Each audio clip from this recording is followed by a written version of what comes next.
Hello beautiful souls, welcome. നമുക്കിന്ന് ഒരു relationship spread നോക്കാം.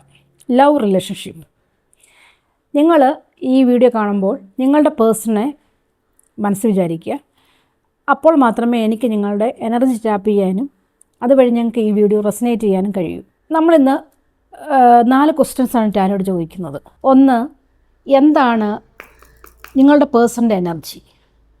എന്താണ് അവർ നിങ്ങളിൽ നിന്ന് ഹൈഡ് ചെയ്യുന്നത്? തേർഡ് ക്വസ്റ്റ്യൻ, എന്താണ് എങ്ങോട്ടാണ് ഈ റിലേഷൻഷിപ്പ് പോകുന്നത്? എന്താണ് റിലേഷൻഷിപ്പിൻ്റെ ഫ്യൂച്ചർ? ഇത് 4 ക്വസ്റ്റ്യൻസാണ് നമ്മൾ ടാരോട് ചോദിക്കുന്നത്.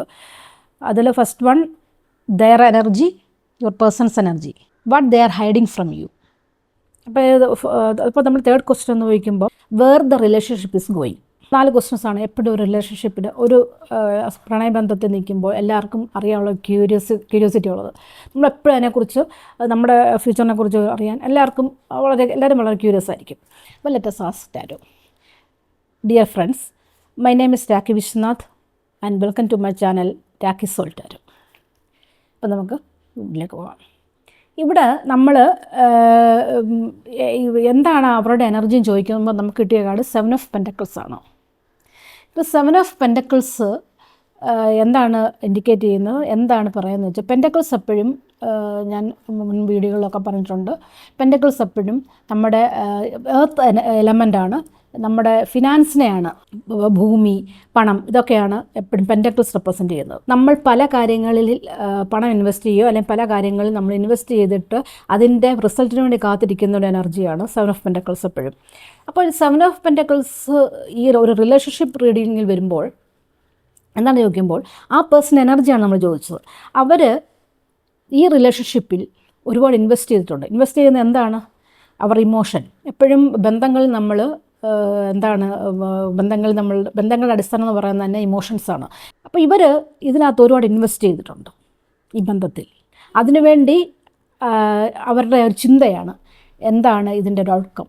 ഞാൻ എത്രയോ ഒരാളെ അപ്പുറത്ത് നിൽക്കുന്ന ആളെ, അതായത് നിങ്ങളുടെ പേഴ്സൺ ഞങ്ങളെ സ്നേഹിക്കുന്നു, ഞങ്ങളെ വിശ്വസിക്കുന്നു, നിങ്ങൾ ഒന്നിച്ചുള്ള ഭാവിയെക്കുറിച്ച് അവർക്ക് ഒരുപാട് ഡ്രീംസ് ഉണ്ട്. അപ്പോൾ ഇതൊക്കെയാണ് അവരതിനകത്ത് ഇൻവെസ്റ്റ് ചെയ്തിരിക്കുന്ന കാര്യങ്ങൾ. അപ്പോൾ അതിനുവേണ്ടിയുള്ള കാത്തിരിപ്പാണ്. അതൊരു നല്ലൊരു സൈനാണ് അല്ലേ? ഒരാൾ ഒരു റെസ്പോൺസിബിളായിട്ട്, ഓണസ്റ്റായിട്ട്, അല്ലെങ്കിൽ വളരെ സിൻസിയറായിട്ട് ഒരു റിലേഷൻഷിപ്പിനെ അപ്രോച്ച് ചെയ്യുന്നു എന്നുള്ളതിൻ്റെ ഒരു ഇൻഡിക്കേഷനാണ് 7 of Pentacles തരുന്നത്. അപ്പം എന്താണ് അവർ നിങ്ങളിൽ നിന്ന് ഹൈഡ് ചെയ്യുന്നതെന്ന് ചോദിക്കുമ്പോൾ ദ ഹെർമിറ്റ് എന്ന കാർഡാണ്. അപ്പോൾ ഈ കാർഡിനകത്ത്, ഈ ചിത്രത്തിനകത്ത് നിങ്ങൾക്ക് കാണാം, ഒരാൾ അവരുടെ സോളിറ്റ്യൂഡിലിരിക്കുന്നതാണ്, ലോൺലിനെസ്സിൽ, അല്ല അവരുടെ പ്രൈവറ്റ് സ്പേസിൽ ഒരു മെഡിറ്റേറ്റീവ് മൂഡിലിരിക്കുന്ന ആളിനെയാണ് കാണുന്നത്. അതിൻ്റെ അർത്ഥം അവർ നിങ്ങളിൽ നിന്ന് ഹൈഡ് ചെയ്യുന്നതെന്ന് ചോദിച്ചാൽ അവർക്ക് സീക്രട്സ് ഒന്നും ഉണ്ട്, അല്ലെങ്കിൽ നിങ്ങളിൽ നിന്ന് അതൊന്നും അറിയണ്ട എന്നുള്ളതല്ല. അവർക്ക് they need their own space. അവർക്ക് അവരുടേതായിട്ടുള്ള സ്പേസ് വേണം. അവരുടെ ഉള്ളിൽ ആൻസേഴ്സ് തേടിക്കൊണ്ടിരിക്കുകയാണ്. അവരുടെ സോളിറ്റ്യൂഡിൽ അവരൊരു മെഡിറ്റേറ്റീവ് മൂഡിലിരുന്നുകൊണ്ട് ഈ റിലേഷൻഷിപ്പിനെ അനലൈസ് ചെയ്യുകയാണ്. സത്യം എന്താണ് എൻ്റെ ട്രൂത്ത്, എന്താണ് അതിൻ്റെ ഔട്ട്കം, എങ്ങനെയൊക്കെ ഈ റിലേഷൻഷിപ്പ് പോവും എന്നതിനെക്കുറിച്ചൊക്കെ ഉള്ളൊരു തോട്ടിലാണ് അവരെപ്പോഴും. അതുകൊണ്ട് തന്നെ അവർക്ക് അവരുടേതായിട്ടുള്ള സ്പേസ് കൊടുക്കുക. അവരെ ആവശ്യത്തിനധികം പോയി അവരെ ശല്യം ചെയ്യാതിരിക്കുക, അല്ലെങ്കിൽ അവരെ എല്ലാ കാര്യത്തിനും ഇൻവോൾവ് ചെയ്യിപ്പിക്കുക. അവർക്ക്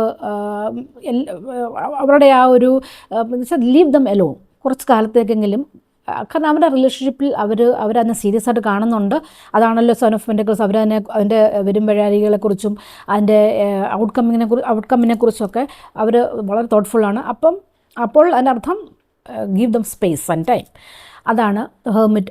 അതാണ് അവർ നിങ്ങളിൽ നിന്ന് മറച്ചു വെക്കുന്ന കാര്യം. കാരണം അത് പറയുവാണെങ്കിൽ തെറ്റിദ്ധരിക്കുമോ, അല്ലെങ്കിൽ അതിന് വേറെ കോൺഫ്ലിക്ട്സ് ഉണ്ടാകുമോ, അങ്ങനെയൊക്കെ ഉള്ളൊരു ഭയം കാരണം അവരത് നിങ്ങളിൽ നിന്ന് ഹൈഡ് ചെയ്താണ്. നിങ്ങളത് മനസ്സിലാക്കുക.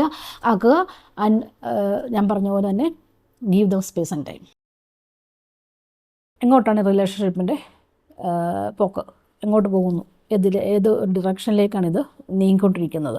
8 of Pentacles എന്ന് പറയുന്ന കാർഡിൻ്റെ ഒരു എനർജി എന്ന് പറയുമ്പം ഒരാൾ ഹാർഡ് വർക്ക് ചെയ്യുന്നതാണ്. അവർ പല കാര്യങ്ങളിൽ അവരുടെ പണം ഇൻവെസ്റ്റ് ചെയ്തു. അവർ ഹാർഡ് വർക്ക് ചെയ്യുകയാണ്, സ്മാർട്ട് വർക്ക് ചെയ്യുകയാണ്. കാരണം ധാരാളം പണം ഉണ്ടാക്കാൻ ശ്രമിക്കുന്ന ഒരാളുടെ എനർജിയാണ് 8 ഓഫ് പെൻറ്റക്കിൾസ്. അപ്പോൾ ഇതിനകത്ത് ഈ കോണ്ടക്സ്റ്റ് നമ്മൾ വായിക്കുമ്പോൾ 8 ഓഫ് പെൻറ്റക്കിൾസ് എന്ന് പറയുമ്പോൾ ആ റിലേഷൻഷിപ്പിൽ അവർ വർക്ക് ചെയ്യുന്നു. ഈ റിലേഷൻഷിപ്പിൽ നിങ്ങൾ രണ്ടു കൂട്ടരും അതിൻ്റെ ഒരു സോളിഡായിട്ടുള്ളൊരു ബേസ് ഉണ്ടാക്കാൻ വേണ്ടി, അല്ലെങ്കിൽ മുമ്പോട്ട് റിലേഷൻഷിപ്പ് പോകാൻ വേണ്ടി നിങ്ങൾ രണ്ടുപേരും അതിനു വേണ്ടി വർക്ക് ചെയ്യുന്നു. അപ്പോൾ വർക്ക് ചെയ്യുന്ന പറഞ്ഞപ്പോൾ കമ്മ്യൂണിക്കേഷനാണ് ഒരു റിലേഷൻഷിപ്പിൻ്റെ ഏറ്റവും വലിയ കാര്യം. അപ്പോൾ ഞാൻ മുമ്പേ പറഞ്ഞു, അവർ സോളിറ്റ്യൂഡ് ഇരിക്കാൻ ആഗ്രഹിക്കുന്നു, അവരെ ആവശ്യമില്ലാതെ എല്ലാത്തിലേക്ക് അവരെ വലിച്ചഴക്കരുതെന്ന് മാത്രമുള്ള എൻ്റെ അർത്ഥം. അവർക്ക് സ്വൈര്യം കൊടുക്കുക, സ്വസ്ഥത കൊടുക്കുക, let them be in there solitude, അതേ ഉള്ളൂ എൻ്റെ അർത്ഥം. ദാറ്റ് ഡസൻറ്റ് മീൻസ് അവരോട് നിങ്ങളോട് ഒരു കമ്മ്യൂണിക്കേഷനും വേണ്ട, ഒന്നും ഒരു ഇതും വേണ്ട എന്നല്ല. നമ്മുടെ റിയൽ കമ്മ്യൂണിക്കേഷൻ, നമ്മൾ എപ്പോഴും റിലേഷൻഷിപ്പ് എപ്പോഴും സുതാര്യമായിരിക്കണം. അങ്ങനെ ആണെങ്കിൽ മാത്രമേ, ട്രാൻസ്പെറൻ്റ് ആണെങ്കിൽ മാത്രമേ റിലേഷൻഷിപ്പ് വളരത്തുള്ളൂ. ഇനി എന്താണ് ഇതിൻ്റെ ഫ്യൂച്ചർ എന്ന് ചോദിക്കുമ്പോൾ ജസ്റ്റിസ് എന്ന് പറഞ്ഞ കാർഡാണ് വരുന്നത്. ഏറ്റവും ബെസ്റ്റ് ഒരു കാർഡാണ്. കാരണം മെജർ അർക്കാനയിലെ വളരെ പ്രോമിനൻ്റ് ആയിട്ട് വളരെ ഇമ്പോർട്ടൻ്റ് ഒരു ഗ്രേറ്റ് കാർഡാണ് ജസ്റ്റിസ് എന്ന് പറഞ്ഞത്. ജസ്റ്റിസ് എന്ന് പറഞ്ഞാൽ നിങ്ങൾക്കറിയാം, നീതി, ന്യായം, നമുക്ക് നമ്മുടേതായിട്ടുള്ള നീതി കിട്ടുക എന്നുള്ളതാണ്. എന്ത് ബന്ധമായാലും എന്ത് കാര്യമായാലും നമ്മുടെ റോങ് ഡൂയിങ്സും റൈറ്റ് ഡൂയിങ്സിനും അതിന് റിസൾട്ട് കിട്ടണം. നമ്മൾ ചെയ്യുന്ന നല്ല കാര്യങ്ങൾക്കായാലും എന്ത് കാര്യങ്ങൾക്കായാലും അതിനൊരു ജസ്റ്റിസ് കിട്ടണം, അല്ലേ? നമുക്കെപ്പോഴും നീതി കിട്ടണം. നിങ്ങളുടെ റിലേഷൻഷിപ്പിൽ ഒരു ഫെയർ ഔട്ട്കമ്മിനെയാണ് ഇത് കാണിക്കുന്നത്, ഒരു പോസിറ്റീവ് ഔട്ട്കമ്മിനെയാണ് കാണിക്കുന്നത്. അപ്പോൾ ബന്ധങ്ങൾ പലതരത്തിലുണ്ട്. പ്രണയബന്ധങ്ങൾ തന്നെ പല ടൈപ്പ് ഉണ്ട്. അതെന്തൊക്കെയാണെന്ന് നിങ്ങൾക്കൊക്കെ അറിയാം.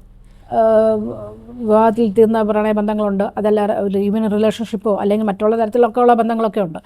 അപ്പോൾ അതിൽ നിങ്ങളുടെ ശരിയായിട്ടുള്ള പാതയാണെങ്കിൽ അതിൽ നിങ്ങൾക്ക് ജസ്റ്റിസ് കിട്ടും എന്നാണ് ഇതിനകത്ത് കാണിക്കുന്നത്. നിങ്ങൾക്ക് ഇത് റിലേറ്റ് ചെയ്യാൻ പറ്റിയെങ്കിൽ താഴെ കമൻറ്റ് ചെയ്യുക. ഇനി മറ്റൊരു റീഡിങ്ങുമായിട്ട് നമുക്ക് വീണ്ടും കാണാം.